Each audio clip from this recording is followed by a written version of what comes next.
Hello guys, welcome back to another brand new video. So നമ്മളിവിടെ നോക്കാൻ പോകുന്നത് euro USD എടുത്തിട്ടുണ്ടായിരുന്ന ഒരു ട്രേഡിന്റെ ബ്രേക്ക്. സോ അതിന് വേണ്ടിയിട്ട് നമ്മൾ ഫോർവേഡ് ടൈം ഫ്രെയിം മുതലാണ് നമ്മൾ ജസ്റ്റ് നമ്മൾ റീസെന്റ് ഫോർവേഡ് ടൈം ഫ്രെയിമിൽ ഒരു ബുള്ളിഷ് സ്ട്രക്ചർ ആയിരുന്നു മാർക്കറ്റ്. സോ നമുക്കിവിടെ ടെസ്റ്റ് ചെയ്യാത്ത ഒരു ഓർഡർ ബ്ലോക്കും അതുപോലെ ഒരു ഫെയർ വാല്യൂ ഗ്യാപ്പ് ഉണ്ടായിരുന്നു.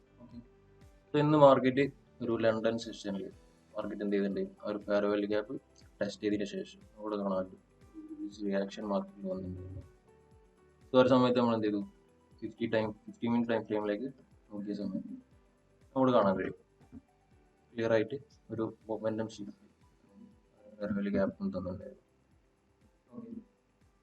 നമ്മൾ കാണാൻ പറ്റും മാർക്കറ്റ് ഇതായിരുന്നു നമ്മളെ fair value gap forward time ഫ്രെയിമിൽ. ഓക്കെ, പക്ഷെ നമ്മൾ കാണാൻ പറ്റും ഒരു ലിക്വിഡിറ്റി മാർക്കറ്റ് എന്ത് ചെയ്തു, യുടെ ലോ മാർക്കറ്റ് ഇവിടെ സ്വീപ്പ് ചെയ്തു. ഓക്കെ, സോ സ്വീപ്പ് ചെയ്തതിനു ശേഷം നമുക്ക് ഒരു ക്ലിയർ ആയിട്ടുള്ള ഒരു മൊമെന്റം ഷിഫ്റ്റ് 50 മിനിറ്റ് ടൈം ഫ്രെയിമിൽ തന്നിട്ടുണ്ടായിരുന്നു. നമുക്ക് ഈ ഒരു സ്ട്രക്ചർ ഷിഫ്റ്റ് ആയിരുന്നു നമ്മൾ മാർക്ക് ചെയ്തിട്ടുണ്ടായിരുന്നത്. സോ നമ്മൾ ആ ഒരു മാർക്കറ്റ് ഷിഫ്റ്റ് തന്ന സമയത്ത് ഇവിടെ നമുക്കൊരു ക്ലിയർ ആയിട്ടുള്ള ഒരു ഓർഡർ ബ്ലോക്ക് അതുപോലെ 5 മിനിറ്റ് ടൈം ഫ്രെയിമിൽ ഫോം ചെയ്തിട്ടുണ്ട്.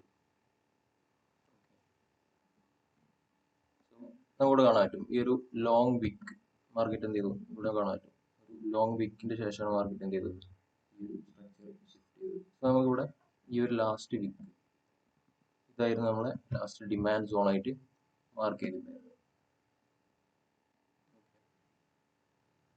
നമുക്കിവിടെ കാണാൻ പറ്റും മാർക്കറ്റ് ഈ ഒരു സ്ട്രക്ചറിലേക്ക് അല്ലാന്നുണ്ടെങ്കിൽ ഒരു ഡിമാൻഡിലേക്ക് മാർക്കറ്റ് വന്ന സമയത്ത് എങ്ങനെയാണ് റിയാക്ട് ചെയ്തത് നമുക്ക് ജസ്റ്റ് റിപ്ലൈ നോക്കാം. സോ ഫസ്റ്റ് ഓഫ് ഓൾ നമ്മൾ എന്ത് ചെയ്തു, ഫോർവേഡ് ടൈം ഫ്രെയിമിൽ ഒരു ഫെയർ വാല്യൂ ഗ്യാപ്പിൽ മാർക്കറ്റ് വരാൻ വെയിറ്റ് ചെയ്തു. ഏകദേശം മാർക്കറ്റ് ഇവിടെ ഒരു മൈനർ ഷിഫ്റ്റ് നമുക്ക് തന്നു. ഈ ഒരു പോയിന്റ് ആയിരുന്നു നമ്മളെ മൈനർ ഷിഫ്റ്റ്. അതുപോലെ 50 മിനിറ്റിൽ ഒരു മേജർ ഷിഫ്റ്റ് നമുക്ക് എന്ത് ചെയ്തു, മാർക്കറ്റ് തന്നു. സോ നമുക്ക് ഈ ഒരു വിക്ക് ഇവിടെ നിന്നാണ് മാർക്കറ്റ് ആ ഒരു സ്ട്രക്ചർ ബ്രേക്ക് ചെയ്ത് ജസ്റ്റ് നമുക്ക് എന്ത് ചെയ്യുന്ന റിപ്ലൈ നോക്കാം. ഓക്കെ, ഇവിടെ കാണാൻ പറ്റും ക്ലിയർ ആയിട്ട് മാർക്കറ്റ് എന്ത് ചെയ്തു, നമുക്ക് സ്ട്രക്ചർ ഷിഫ്റ്റ് ചെയ്തു. ഓക്കെ, സോ നമുക്ക് എന്ത് ചെയ്യാം, ഇനി 1 മിനിറ്റ് ടൈം ഫ്രെയിമിലേക്ക് വന്നതിന് ശേഷം ആ ഒരു റീജിയനിലുള്ള ഒരു ഡിമാൻഡ് സോൺ നമുക്ക് എന്ത് ചെയ്യാം, മാർക്ക് ചെയ്യാം. ഓക്കെ, നമുക്ക് ഈ ഡിമാൻഡ് സോൺ ആയിരുന്നു നമ്മൾ മാർക്ക് ചെയ്തിട്ടുണ്ടായിരുന്നത്. സോ ഈ ഡിമാൻഡ് ഫോം ചെയ്ത് നമുക്ക് ക്ലിയർ ആയിട്ട് കാണാൻ പറ്റും ഒരു ലിക്വിഡിറ്റി ഗ്രാബോട് കൂടിയിട്ടാണ് മാർക്കറ്റ് എന്ത് ചെയ്തിട്ടുണ്ടായിരുന്നത്, ആ ഒരു സ്ട്രക്ചർ ബ്രേക്ക് വന്നിട്ടുണ്ടായിരുന്നത്. കാണാൻ പറ്റും മാർക്കറ്റ് എന്ത് ചെയ്തു, ഒരു സെൽ സൈഡ് ലിക്വിഡിറ്റി മാർക്കറ്റോടെ ഗ്രാബ് ചെയ്തു. അതിന് ശേഷം മാർക്കറ്റ് എന്ത് ചെയ്തു, സ്ട്രോങ് ആയിട്ട് മാർക്കറ്റ് എന്ത് ചെയ്തു, മേലോട്ടേക്ക് ഷിഫ്റ്റ് ചെയ്തു. പിന്നെ ഒരു പ്രൈസ് ഡെലിവറിയും കൂടി നമുക്ക് കാണാൻ കഴിയും. മാർക്കറ്റ് ഒരു ലിക്വിഡിറ്റി ഫോം ചെയ്തതിനു ശേഷമാണ് മാർക്കറ്റ് എന്ത് ചെയ്തിട്ടുള്ളത്, അവിടുന്ന് മേലോട്ടേക്ക് പോയിട്ടുള്ളത്. സോ നമുക്ക് എന്ത് ചെയ്യാം, ഈ ഒരു ഏരിയയിൽ നിന്ന് ഒരു ലോങ് പ്ലേസ് ചെയ്യാൻ പറ്റും. നമുക്ക് എന്ത് ചെയ്യാം, അവിടെ ലോങ് പ്ലേസ് ചെയ്യാം. നമുക്ക് എങ്ങനെയാണ് മാർക്കറ്റോട് റിയാക്ട് ചെയ്യാൻ ജസ്റ്റ് നോക്കാം. ഇവിടെ ടാർഗറ്റ് ചെയ്തിട്ടുണ്ടായിരുന്നത് ഒരു 1:3 ലെവലായിരുന്നു. ഓക്കെ, ഈ റീസെന്റ് ഹൈസ് ആയിരുന്നു നമ്മൾ ടാർഗറ്റ് ചെയ്തത്.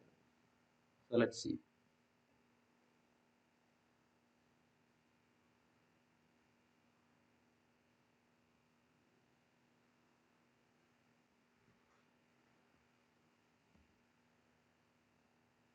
നമ്മളെ മാർക്കറ്റ് എന്ത് ചെയ്തു, സോണ് ടാപ്പ് ചെയ്തു. ടാപ്പ് ചെയ്തതിനു ശേഷം നമുക്ക് വീണ്ടും എന്ത് ചെയ്തിട്ടുണ്ട്, മൾട്ടിപ്പിൾ ടൈംസ് ആ സോണിലേക്ക് മാർക്കറ്റ് വന്നു. അതിൻ്റെ ശേഷം മാർക്കറ്റ് ഇവിടെ നമുക്ക് കാണാൻ പറ്റും ഒരു ലിക്വിഡിറ്റി മാർക്കറ്റ് ഇവിടെ ക്രിയേറ്റ് ചെയ്തിട്ടുണ്ടായിരുന്നു. ആ ലിക്വിഡിറ്റി ഇൻഡ്യൂസ് ചെയ്തതിനു ശേഷം മാർക്കറ്റ് ചെയ്തു. അല്ലാന്നുണ്ടെങ്കിൽ ആ ലിക്വിഡിറ്റി എടുത്തതിനു ശേഷമാണ് മാർക്കറ്റ് എന്ത് ചെയ്തത്, നമ്മളെ ടാർഗറ്റ് അച്ചീവ് ചെയ്തിട്ടുണ്ടായിരുന്നു. സോ നമ്മൾ ഈ ഒരു ഈക്വൽ ഹൈസ് അല്ലാന്നുണ്ടെങ്കിൽ ഈ ഒരു ലാസ്റ്റ് ഹൈ പോയിന്റ് ആയിരുന്നു നമ്മൾ എന്ത് ചെയ്യുന്നത്, ടാർഗറ്റ് സെറ്റ് ചെയ്തിട്ടുണ്ടായിരുന്നു. ഓക്കെ, നമുക്ക് ക്ലിയർ ആയിട്ട് ആ ഒരു ടാർഗറ്റ് മാർക്കറ്റ് എന്ത് ചെയ്യുന്നുണ്ട്.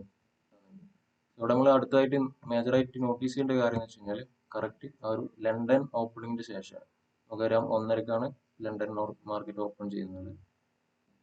സോ ആ ഒരു ലണ്ടൻ ഓപ്പൺ ചെയ്തതിന് ശേഷമാണ് നമുക്ക് ഇവിടെ കൺഫർമേഷൻ തന്നത്.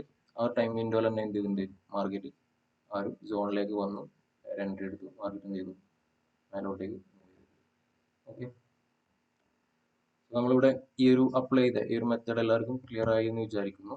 ഓക്കെ, സോ ഈ ഒരു വാല്യൂ നമ്മളിവിടെ അനലൈസ് ചെയ്ത ഈ ഒരു വാല്യൂ മാർക്കറ്റിനെ അനലൈസ് ചെയ്യാൻ പഠിക്കാനും അതുപോലെ കൂടുതലായിട്ട് മനസ്സിലാക്കാൻ താല്പര്യമുള്ളവർ എന്ത് ചെയ്യാം, നമ്മൾ ഈ ഒരു വീഡിയോന്റെ ഡിസ്ക്രിപ്ഷനിൽ ഒരു ഫോം കൊടുക്കുന്നുണ്ട്. ആ ഒരു ഫോം ഫില്ലപ്പ് ചെയ്ത് കഴിഞ്ഞാൽ നമ്മുടെ ടീം നിങ്ങളെ ഡയറക്റ്റ്ലി കോൺടാക്ട് ചെയ്യുന്നതായിരിക്കും. ഓക്കെ, എല്ലാവരും സേഫ് ആയിട്ട് ട്രേഡ് ചെയ്യുക. Wish you all the best.